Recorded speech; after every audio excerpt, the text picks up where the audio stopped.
जय श्री कृष्णा, राधे राधे। आज मैं आपके लिए दुर्गा देवी के 9 रूपों की कथा लेकर आई हूँ। प्राचीन शास्त्रों के अनुसार दुर्गा देवी 9 रूपों में प्रकट हुई हैं, जिनके नाम और 9 रूपों की कथा इस प्रकार से है। महाकाली। एक समय की बात है जब पूरा संसार प्रलय से ग्रस्त हो गया था। चारों ओर पानी ही पानी दिखाई देता था। उस समय भगवान विष्णु की नाभि से एक कमल उत्पन्न हुआ। उस कमल से ब्रह्मा जी निकले। इसके अलावा भगवान नारायण के कानों में से कुछ मैल भी निकला। उस मैल से कैटभ और मधु नाम के 2 दैत्य बन गए। जब उन दैत्यों ने चारों ओर देखा तो ब्रह्मा जी के अलावा उन्हें कुछ भी दिखाई नहीं दिया। ब्रह्मा जी को देखकर वे दैत्य उनको मारने के लिए दौड़े। तब भयभीत हुए ब्रह्मा जी ने विष्णु भगवान की स्तुति की। स्तुति से विष्णु भगवान की आंखों में जो महामाया ब्रह्मा की योग निद्रा के रूप में निवास करती थी, वह लोप हो गई और विष्णु भगवान की नींद खुल गई। उनके जागते ही वे दोनों दैत्य भगवान विष्णु से लड़ने लगे। इस प्रकार 5000 वर्ष तक युद्ध चलता रहा। अंत में भगवान की रक्षा के लिए महामाया ने असुरों की बुद्धि को बदल दिया। तब वे असुर विष्णु भगवान से बोले, हम आपके युद्ध से प्रसन्न हैं, जो चाहो वर मांग लो। भगवान ने मौका पाया और कहने लगे, यदि हमें वर देना है तो यह वर दो कि दैत्यों का नाश हो। दैत्यों ने कहा, ऐसा ही होगा। ऐसा कहते ही महाबली दैत्यों का वध हो गया। जिसने असुरों की बुद्धि को बदला था वह महाकाली थी। दूसरी कथा महालक्ष्मी जी की। एक समय महिषासुर नाम का दैत्य हुआ।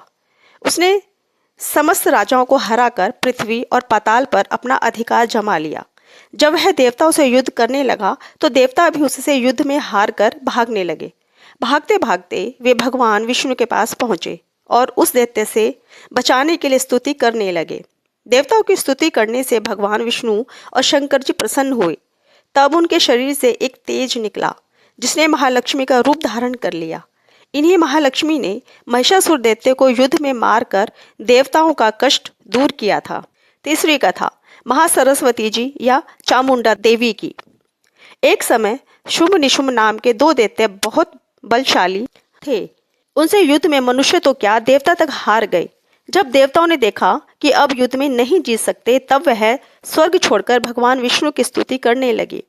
उस समय भगवान विष्णु के शरीर में से एक ज्योति प्रकट हुई, जो कि महासरस्वती थी। महासरस्वती अत्यंत रूपवान थी।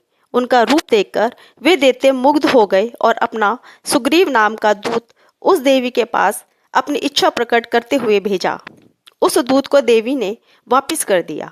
इसके बाद उन दोनों ने कुछ सोच समझकर अपने सेनापति धूम्राक्ष को सेना सहित भेजा, जो देवी द्वारा सेना सहित मार दिया गया। इसके बाद रक्त बीज लड़ने आया, जिसके रक्त की एक बूंद जमीन पर गिरने से एक वीर पैदा होता था। वह बहुत बलवान था, उसे भी देवी ने मार गिराया। अंत में चामुंडा से शुंभ निशुंभ स्वयं दोनों लड़ने आए और देवी के हाथों मारे गए। चौथी कथा योग माया की। जब कंस ने वसुदेव देवकी के 6 पुत्रों का वध कर दिया था और 7वें गर्भ में शेषनाग बलराम जी आए तो रोहिणी के गर्भ में प्रविष्ट होकर प्रकट हुए। तब 8वां जन्म कृष्ण जी का हुआ। साथ ही साथ गोकुल में यशोदा जी के गर्भ में योग माया का जन्म हुआ, जो वासुदेव जी के द्वारा कृष्ण के बदले मथुरा में लाई गई थी।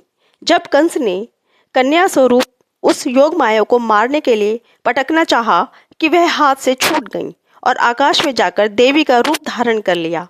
आगे चलकर इसी योग माया ने कृष्ण के साथ योग विद्या और महाविद्या बनकर कंस, चाणूर आदि शक्तिशाली असुरों। 5वीं कथा रक्तदंतिका की।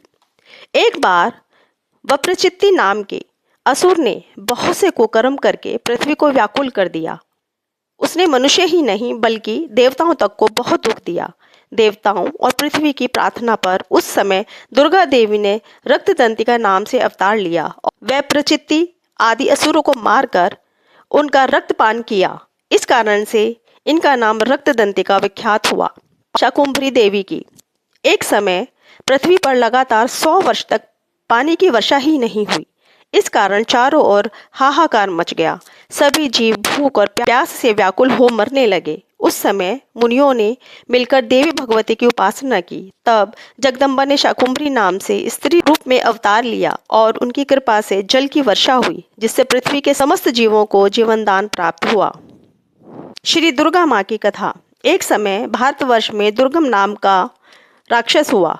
उसके डर से पृथ्वी ही नहीं, स्वर्ग और पाताल में निवास करने वाले लोग भी भयभीत रहते थे। ऐसी विपत्ति के समय में भगवान की शक्ति ने दुर्गा या दुर्गसैनी के नाम से अवतार लिया और दुर्गम राक्षस को मारकर ब्राह्मणों और हरि भक्तों की रक्षा की। दुर्गम राक्षस को मारने के कारण ही तीनों लोकों में उनका नाम दुर्गा देवी प्रसिद्ध हो गया। भ्रामरी देवी की कथा। एक बार महाअत्याचारी अरुण नाम का एक असुर पैदा हुआ। उसने स्वर्ग में जाकर उपद्रव करना शुरू कर दिया। देवताओं और पत्नियों का सतीत्व नष्ट करने की कुचेष्टा करने लगा।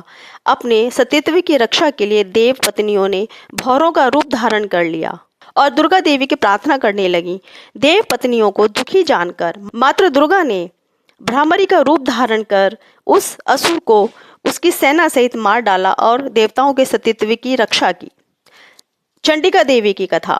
एक बार पृथ्वी पर चंडमुंड नाम के दो राक्षस पैदा हुए। वे दोनों इतने बलवान थे कि संसार में अपना राज्य फैला लिया और स्वर्ग के देवताओं को हराकर वहां भी अपना अधिकार जमा लिया। इस प्रकार देवता बहुत दुखी हुए और देवी की स्तुति करने लगे। तब देवी चंडिका के रूप में अवतरित हुई और चंडमुंड नामक राक्षसों को मारकर संसार का दुख दूर किया। देवताओं को गया हुआ स्वर्ग पुनः उन्हें दिलाया। इस प्रकार चारों ओर सुख का राज्य छा गया। इस प्रकार से 9 देवियों की कथाएं संपूर्ण होती हैं। जय श्री कृष्णा। राधे राधे। इसी तरह की कथाएं सुनने के लिए मेरे चैनल को सब्सक्राइब करें, लाइक करें और ज़्यादा से ज़्यादा शेयर करें।